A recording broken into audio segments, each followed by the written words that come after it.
It was raining hard that morning, the kind of downpour that makes the city look like it's hiding its secrets. Inside the glass tower of Leonard Tech, CEO Victoria Leonard stood tall in her sky-high heels, watching the storm with the same cold precision she used to run her empire. Her staff feared her. Investors adored her. But the one man she barely acknowledged was the quiet security guard who stood by the elevator every single night, Daniel. What no one knew was that Daniel wasn't just another uniform. He had once commanded more people than Victoria ever would. But he'd chosen silence over glory, for reasons only his heart understood. Victoria hated being late. That morning, her car had broken down, and to her annoyance, Daniel had offered her an umbrella as she walked in. "Ma'am, you'll get soaked," he said softly. She brushed past him, heels clicking. "Just do your job, officer. I'll handle mine." Daniel didn't react.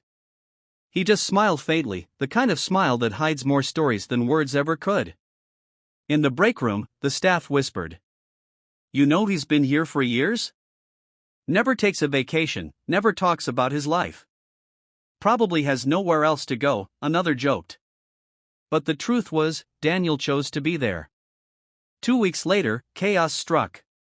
An electrical fault triggered a fire on the 22nd floor where Victoria's office stood.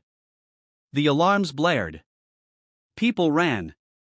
But when the smoke thickened, Victoria got trapped inside, coughing, panicked.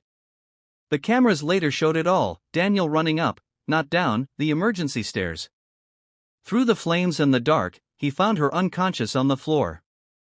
He wrapped his jacket around her, breaking through the glass partition with a chair, carrying her out in his arms, burns marking his face, but his grip steady.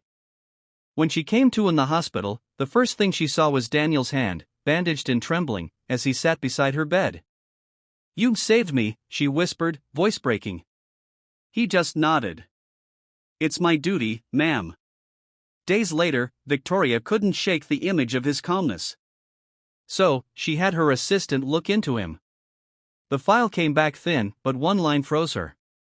Former Captain Daniel Ross, U.S. Army Special Forces. Honorable discharge after leading civilian rescues overseas. She called him to her office the next week. "Why here?" she asked quietly. "You could have worked anywhere." Daniel smiled. "After the war, I needed peace. I wanted to protect people without a gun in my hand. This place gave me that."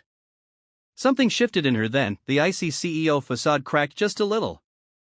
From that day, Victoria started greeting the staff by name. She learned the janitor's daughter was sick, and she quietly paid for her treatment. The cafeteria started serving free meals on holidays, Daniel's idea, approved by her with a nod. The company began to change because she did.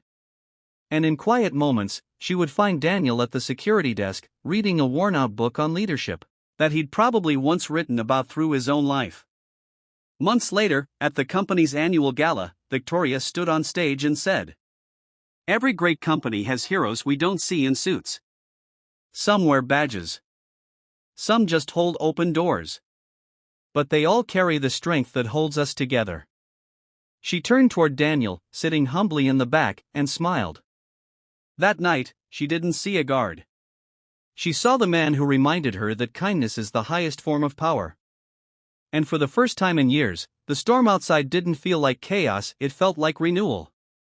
Sometimes, the people we overlook are the ones who've already carried the weight we can't imagine. Power can command respect, but kindness that commands hearts.